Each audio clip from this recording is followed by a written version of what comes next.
ముఖ్యమంత్రి చంద్రబాబు వైఖరిపై అనంతపురం జిల్లాలో నిరసన జ్వాలలు వ్యక్తమవుతున్నాయి. అనంతపురం జిల్లా కేంద్రంగా నిస్వార్థ సేవలు అందిస్తున్న రూరల్ డెవలప్మెంట్ ట్రస్ట్ కి విదేశీ నిధులు అందకుండా ఎన్డీఏ ప్రభుత్వం అనుమతులు రద్దు చేసింది. ఎన్డీఏలో కీలక భాగస్వామిగా ఉన్న ముఖ్యమంత్రి చంద్రబాబు నాయుడు ఎందుకు మౌనంగా ఉన్నారు అని ప్రశ్నిస్తూ అనంతపురంలో ఎస్సీ ఎస్టీ సంఘాల జేఏసీ పోలికేక నిర్వహించింది. అనంతపురం ఆర్ట్స్ కళాశాల నుంచి కలెక్టరేట్ దాకా భారీ ర్యాలీ నిర్వహించారు. అనంతరం కలెక్టర్ కార్యాలయాన్ని ముట్టడించి నిరసన వ్యక్తం చేశారు. సేవ్ ఆర్డీటీ పేరుతో అనంతపురంలో జరుగుతున్న ఆందోళన కార్యక్రమానికి సంబంధించిన పూర్తి వివరాలు మా కరెస్పాండెంట్ శివారెడ్డి అందిస్తారు. అనంతపురం జిల్లాలో చంద్రబాబు సర్కారుపై నిరసన జ్వాలలు వ్యక్తమవుతున్నాయి. రూరల్ డెవలప్మెంట్ ట్రస్ట్ ఆర్డీటీకి సంబంధించి నిధుల నిలిపివేతపైన ప్రజా సంఘాలు అదేవిధంగా ఎస్సీ ఎస్టీ సంఘాలు పూర్తి స్థాయిలో ఆగ్రహవేశాలు వ్యక్తం చేస్తున్న పరిస్థితి కనిపిస్తోంది. ఎందుకంటే నిస్వార్థంగా సేవలు అందిస్తున్న ఆర్డీటీకి నిధులు నిలిపివేతకు పూర్తిగా కేంద్ర రాష్ట్ర ప్రభుత్వాలే బాధ్యత వహించాలి, తక్షణం ఎఫ్సీఆర్ఏని పునరుద్ధరించాలని డిమాండ్ చేస్తూ అనంతపురంలో భారీ ర్యాలీ అదేవిధంగా కలెక్టరేట్ ముట్టడి కార్యక్రమాన్ని చేపట్టాయి. కొంతమంది ఎస్సీ ఎస్టీ సంఘాల ప్రతినిధులతో ఒకసారి మాట్లాడదాం. ప్రధానంగా ఎట్లా చూస్తారు, ఏం డిమాండ్ చేస్తూ ఉన్నారు ఈ నిరసన కార్యక్రమం ద్వారా?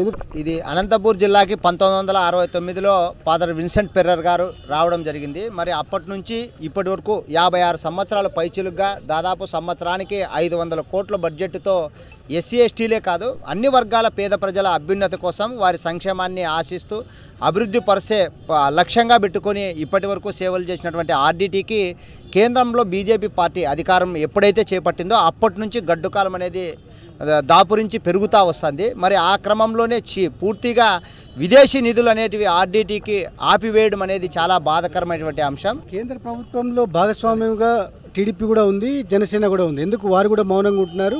జిల్లాకు జరుగుతున్న అన్యాయము ఆర్డీటీ పైన ఎందుకు వారు స్పందించడం లేదంటారు?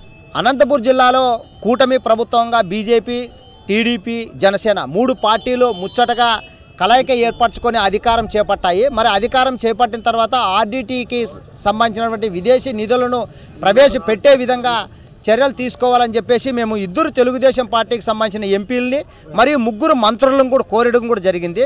మరి అయినప్పటికీ వాళ్ళు ఈ అధిష్టానం అంటే రాష్ట్ర ప్రభుత్వం దృష్టికి ఎంత మేరకు తీసుకెళ్తున్నట్లు మాకు ఖచ్చితమైన సమాచారం అయితే ఇంతవరకు లేదు బహిరంగంగా. టీడీపీ కూటమి పెద్దలు ఖచ్చితంగా ఢిల్లీకి వెళ్లాల్సిందే. కేంద్రంతో సంప్రదింపులు జరిపి వెంటనే అనంతపురం కేంద్రంగా నిస్వార్థంగా సేవలు అందిస్తున్నటువంటి రూరల్ డెవలప్మెంట్ ట్రస్టుకు ఎఫ్సీఆర్ఏని పునరుద్ధరించి యథావిధిగా కార్యకలాపాలు జరిపేలా చర్యలు తీసుకోవాలని డిమాండ్ చేస్తున్న పరిస్థితి కనిపిస్తోంది. వీడియో శ్రీనివాస్ శివాడి, సాక్షి న్యూస్, అనంతపురం జిల్లా.